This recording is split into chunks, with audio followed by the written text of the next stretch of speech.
وآخر دعواهم أن الحمد لله رب العالمين۔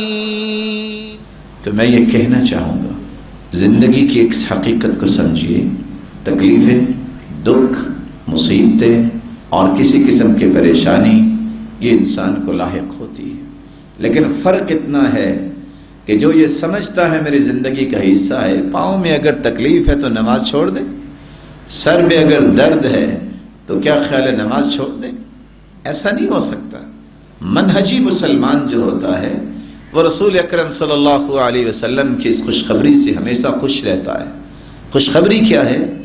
صحیح الجامع کی روایت ہے، اللہ کے رسول صلی اللہ علیہ وسلم نے فرمایا، ان من ورائکم زمان صبر، ایک ایسا وقت آنے والا ہے جو وقت صبر کا وقت ہوگا، ایسا زمانہ آنے والا ہے کہ جو دین پہ ڈٹ جانے والا ہے اس کی کیفیت یہ ہوگی کالقابض علی الجمر، وہ ایسے زندگی گزار رہا ہوگا جیسے اس کے ہاتھ میں آگ کا انگارہ ہے۔ میں آپ سے گزارش کرتا ہوں اللہ آپ سب کو اپنی حفاظت میں لے جائے۔ اگر کسی ہاتھ میں انگارہ رکھ دیا جائے اس کو نیند آئے گی؟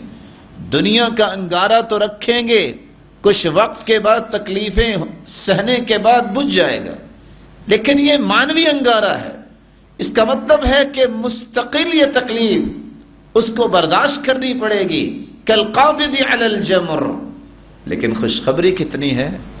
للمتمسک فیہ اجر 50 شہیدا، میرے صحابہ جو اس زمانے میں دین پہ ڈٹ جائے گا، دین پہ کاربند رہے گا، اپنے آپ کو مضبوط رکھے گا کہ میں نے دین پہ کوئی کمپرومائز نہیں کرنا، تو اس کو 50 شہیدوں کے برابر اجر نصیب ہوگا۔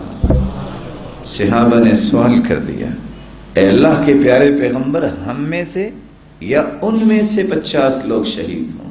تو آپ صلی اللہ علیہ وسلم نے فرمایا، اجر 50 شہیدن منکم، میرے صحابہ تم میں سے اگر کوئی 50 لوگ شہید ہوتے ہیں تو جو درجہ اور بلندی ان کو نصیب ہوگی اس فتنے کے دور میں، اس صبر آزما دور میں، دین پہ ڈٹ جانے والا، پابندی کرنے والا، اس کو ان 50 شہیدوں کے برابر اجر نصیب ہوگا۔ تو رسول اکرم صلی اللہ علیہ وآلہ وسلم کی اس خوشخبری کو کبھی بھلانا نہیں چاہیے۔